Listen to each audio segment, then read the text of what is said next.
Hello everyone and welcome to the Unanswered Questions True Crime Podcast. I have spent hours and hours investigating this. He basically told her that people have been killed. Journalists, independent investigators, people like that disappeared. It frightened her to the bone. There's more to the story than meets the eye. There were rumors of torture and homicide and sexual abuse, all sorts of egregious, horrendous crimes. He was polygraphed 3 times. Each of those 3 showed evasions. His resumes were a skeleton of truth. He was mad at the world, and particularly mad at the government. The study that he commissioned had described a fictional terrorist attack. If people have died over this, it means you're getting close to the truth. You don't have to be a conspiracy theorist to say, what the fuck? Hello everyone and welcome to another episode of my new podcast, Unanswered Questions, where every week we'll endeavour to discuss a mysterious unsolved case that has many lingering unanswered questions. So I hope you all enjoy, and as always, leave me some feedback on what you think about the show and rate it as well. Now on to the show. This week we'll be talking about Joseph Dresnok. This is the man whose very existence the United States and North Korea denied for over 40 years. Private Joe Dresnok of the United States Army defected to Communist North Korea in 1962 at the height of the Cold War. Remarried with 2 sons, he lives there to this day. Now, for only the second time in 45 years, Joe Dresnok has agreed to appear in public, speaking exclusively to Al Jazeera at a hotel in Pyongyang. But it was an earlier family breakup and the threat of court-martial for what he says were minor misdemeanors that finally drove Dresnok to defect. So I made up my mind at dinner time, when everyone was having lunch, I just grabbed a shotgun with about 10 rounds of ammunition and made for the DMZ. And then I run across the 38th parallel, come into the north, and I was picked up by the Korean People's Army soldiers, and that's where it was. Comrade Joe, as he's known, says he has no regrets. He praises the leadership of the great leader Kim Il-sung and the dear leader Kim Jong Il, here pictured taking the salute at a recent rally celebrating the anniversary of the founding of the Korean state. The dear leader knows me, and he takes care of me. Great men. Dresnok learned to speak Korean. He lives with his wife and sons in a Pyongyang apartment and says he's happy with his rations and free health care.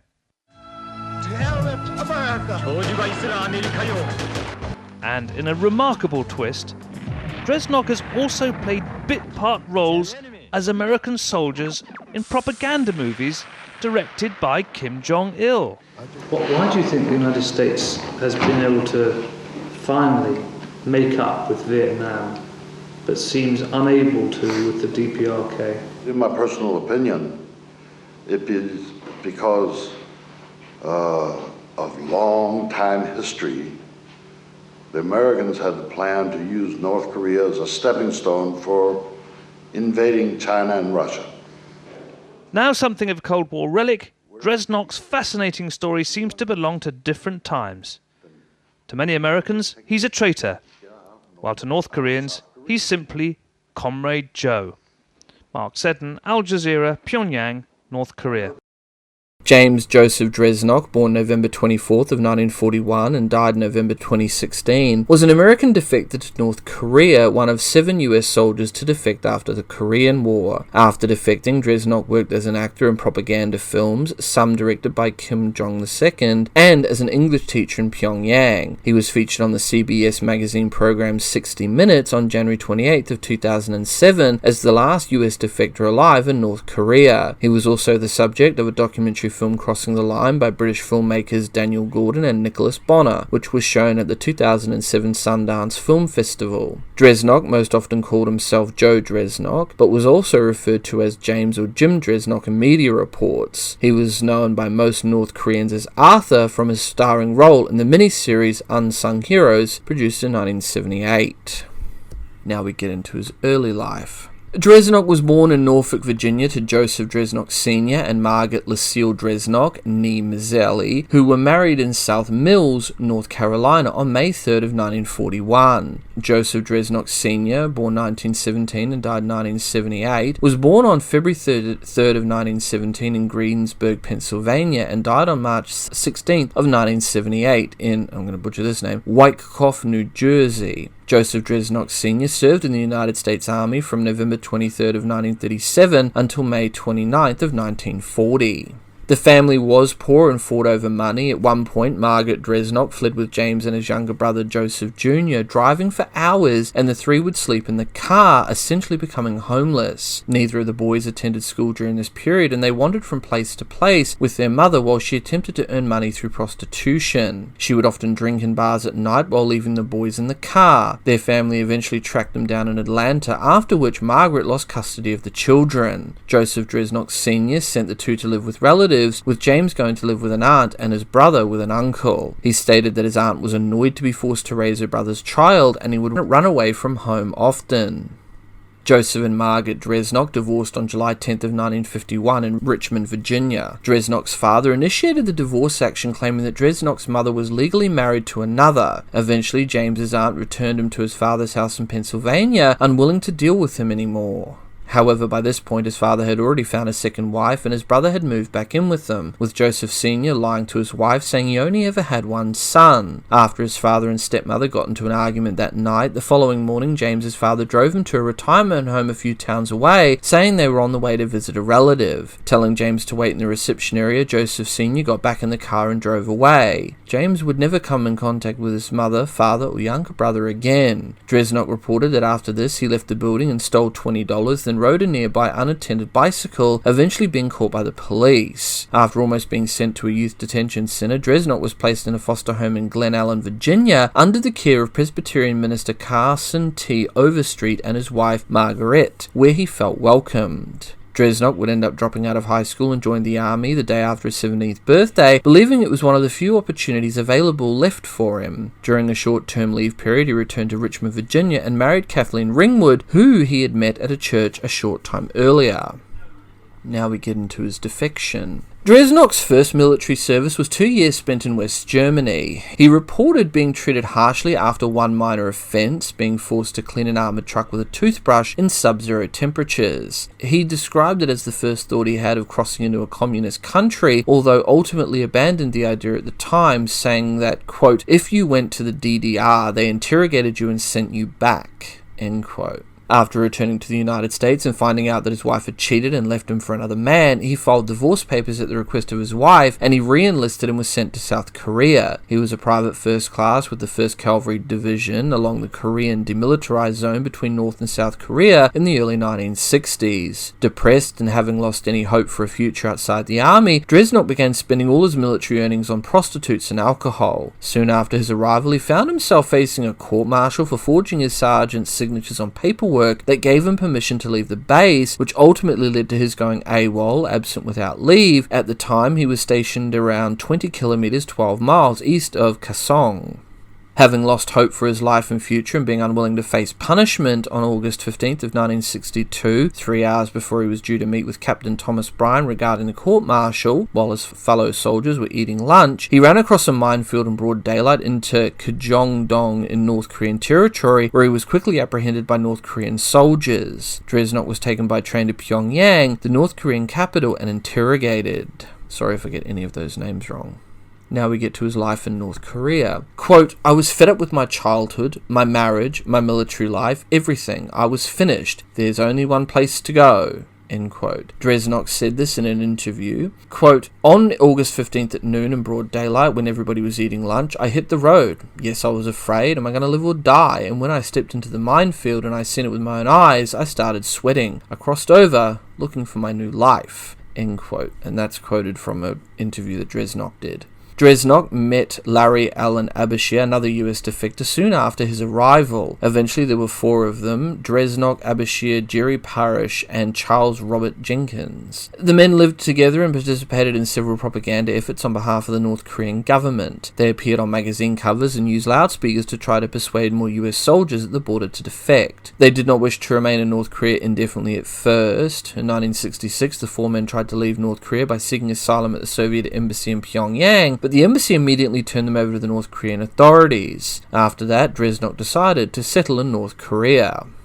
Beginning in 1978, he was cast in several North Korean films, including one episode of the series Unsung Heroes as an American villain called Arthur Cockstud, and he became a celebrity in the country as a result. He was called Arthur by his North Korean friends after the name of his character in Unsung Heroes. He also translated some of North Korean leader Kim Il-sung's writings into English. In his book, The Reluctant Communist, Jenkins claims that Dresnok was a bully, betraying the other Americans' confidences to the North Koreans and beating up Jenkins on 30 or more occasions on the orders of their Korean handlers. In the documentary Crossing the Line, Dresnok vehemently denied the allegations. Dresnok asserts that, quote, because of the sanctions of the US government and Japanese during the North Korean famine of the 1990s, he was always given his full ration by the government. Why? Why do they let their own people starve to death to feed an American, he asked. The great leader has given us a special solicitude. The government is going to take care of me until my dying day. End quote. Now we get into his personal life and marriages. In December of 1959, Dresnok married Kathleen Ringwood, a 19-year-old from New York City. In Crossing the Line, Dresnok explains that after getting married at a young age, he was deployed in West Germany for 2 years while she remained in the US. He prided himself on truly loving her and being loyal to her, but when he returned, he found out that she was already in another relationship. He was quoted as saying, quote, the good thing was that she did not get pregnant by me because I promised that I would never abandon my children. End quote. However, they remained married until after his defection in 1962. She filed for divorce the next year, citing willful desertion on his part as grounds. Dresnok was married twice more after defecting to North Korea. His second marriage was to a Romanian woman, Diana Bambia, referred to as Donna in Jenkins' autobiography, with whom he had 2 sons, Theodore Ted Ricardo Dresnok, born in 1980, and James Gabriel Dresnok, born 1982. Bambia supposedly worked at the Romanian embassy, but some accounts say that she never worked there and was in fact an abductee who had been taken by the North Korean Secret Service. According to Bambia's family, she was living in Italy as an art student when she vanished, after telling people that she had met a man who promised to help arrange extradition of her art in Asia. After viewing Crossing the Line and seeing one of Dresnok's sons, Bambia's brother stated he bore a startling resemblance to his missing sister. According to Jenkins' book, Bambia was abducted in order to be the wife of one of the American deserters. The Romanian Foreign Affairs Ministry's website says that in 2007, the Romanian government had requested an explanation for Bambia's abduction from the North Korean government. However, no response was provided to Romania. Bambia reportedly died of lung cancer in 1997. After Bambia's death, Dresnok married his third wife, identified by Jenkins as Dada, the daughter of a North Korean woman and a Congolese diplomat. Sorry if I get that name wrong. They had a son, Tony, in 2001. The family lived in a small apartment in Pyongyang, provided to them along with a monthly stipend by the North Korean government. Dresnok was in failing health with a bad heart and liver. Dresnok described his liver as full of fat, which he attributed to smoking and drinking too much. His younger son from his second marriage, James Dresnok, was a student at the Pyongyang University of Foreign Studies, where his father taught English in the 1980s. James speaks English with a Korean accent and considers himself Korean, but he reportedly did not wish to marry a Korean woman. James joined the North Korean military in 2014, and in 2016 he reportedly held the rank of Tawiwi, a rank that is equivalent to the rank of captain in the US Army. Both the younger James and the older Ted Dresnok are now married, and they also have children of their own in North Korea. Like their father, they have also appeared as villainous American soldiers in North Korean films. Dresnok stated that he intended to spend the rest of his life in North Korea, and no amount of money could have enticed him to move back to the West. Dresnok retired and occasionally gave lectures in North Korea and went fishing just to pass the time. Now we come to his death. In April of 2017, the Western news organisation NK News reported that Dresnok had died the previous year. In August of 2017, Dresnok's sons confirmed that he had died of a stroke in November 2016. They released a statement saying that their father had told them to remain loyal to Kim Jong Il, and they also stated that they would destroy the US if it launched a preemptive strike against North Korea. Tonight, U.S. officials tell CNN they won't comment on their analysis of this stunning North Korean propaganda tape. The video features two brothers of American heritage in Pyongyang, speaking in what one expert calls a North Korean accent, as they pledge their loyalty to Kim Jong Un and slam the United States. The American imperialism. The United States wants to conquer the world, pursuing anti-North Korean policy, trying to take over Asia. U.S.-based sources say the story of how these men, who are actually half American, came to support the North Korean dictator began more than 50 years ago, before they were born. Ted and James Dresnok are the sons of James Joseph Dresnok, a former American soldier who defected to North Korea in 1962. The United States must abandon its anti-North Korean policy. It's done a lot of bad things. The brothers were born in North Korea and by all accounts have never lived outside the country. James Dresnok says he's a captain in the North Korean army. I am not sure that this is actually real. It might as well just be a propaganda ploy. According to analysts and published reports, Ted and James's father, James Dresnok Sr., deserted his U.S. Army unit and walked across the DMZ in 1962 because he feared a court-martial over a forged signature. They say the North Koreans arranged a marriage for him with a Romanian woman, Doina Bumba. Ted and James were born about 20 years later. Their mother reportedly died in 1997. But their father, James Dresnok Sr., is believed to be still alive in North Korea and appeared in this 2006 documentary. Human rights advocate Greg Scarlato knows Ted and James Dresnok's extended family. Although they have lived their entire lives under very strict surveillance, they have been protected to a certain extent because they're such a great propaganda asset. The brothers and their father have acted in North Korean propaganda movies, playing the evil American.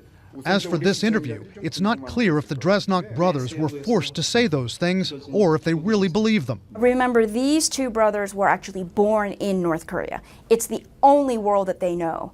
And whatever they were told about the outside world, I'm certain, was very limited and purposely chosen and selected.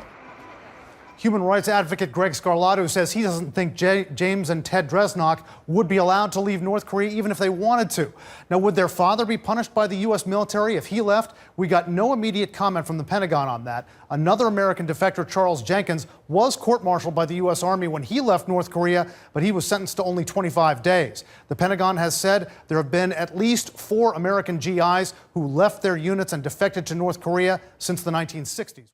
With that, this case remains open, but with many unanswered questions that still remain unanswered. Please rate the show and let me know what you guys think about this and the many other cases I've covered. You can follow me on all major social media platforms, YouTube, BitChute, Dailymotion. I'm also on Twitter and Instagram. Links are all down below in the description. If you have a case you'd like me to have a look at or cover, don't hesitate to send me a message. I'm your host, and this has been the Unanswered Questions podcast. Until next time, next on Unanswered Questions. The Tynong North and Frankston murders, alternatively the Frankston and Tynong North serial killer, refers to the deaths of 6 girls and women who, in the period between May 1980 and October of 1981, were taken, murdered and dumped in remote scrub in the Tynong North and Frankston area southeast of Melbourne, Australia.